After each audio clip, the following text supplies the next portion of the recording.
It all started when Cotie McMahon, a standout player from Ohio State, made some remarks that would soon put her in the spotlight for all the wrong reasons. I'm not going to get into it all the way, but let's just say they're a little disrespectful as far as, how they view us. So we take that personal. I take that personal. I like to fight on the court. I have that dog in me.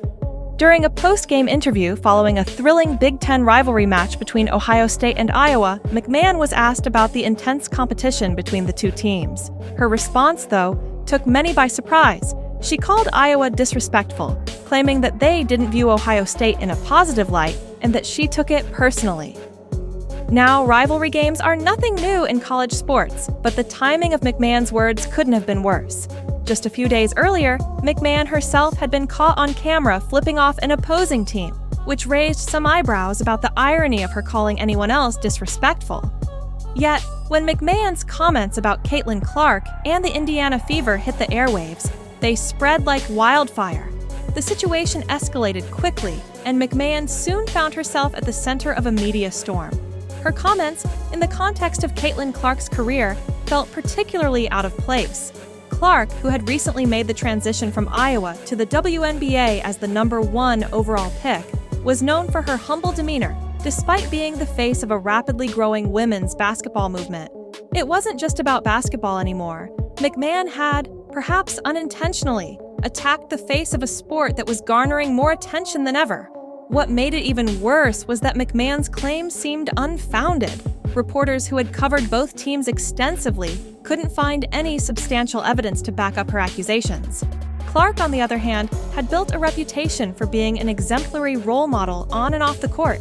She had done more for the visibility of women's basketball than most could imagine, and yet McMahon called her disrespectful? Ohio State, understandably, went into damage control mode. Head coach Kevin McGuff addressed the issue, reinforcing the team's respect for Clark and making it clear that McMahon's comments were not in line with the values of the program. McMahon, feeling the heat of the backlash, quickly posted an apology on social media. Even as McMahon tried to make amends, the damage had already been done. Her teammates were now caught in the crossfire, repeatedly asked about the controversy during their own media sessions. Team captain Taylor Meikle tried to redirect the focus, urging everyone to move on and concentrate on the team's goals. But it was clear that the ripple effect was far-reaching.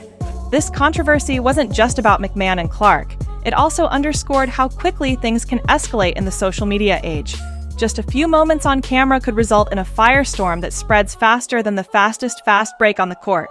And for McMahon, the aftermath of those comments will likely follow her for the rest of her career. At the same time, it's a reminder of how the landscape of women's sports has changed.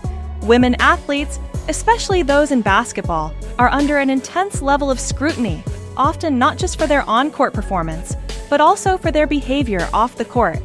While McMahon's comments were an unfortunate misstep, they've sparked broader conversations about sportsmanship and the increasing visibility of women's basketball. For Caitlin Clark, the incident didn't seem to affect her at all. She chose to stay above the drama, focusing on her goals with the Indiana Fever. For McMahon, this is a learning moment. The basketball world is watching her every move, and how she handles this situation could shape her career moving forward.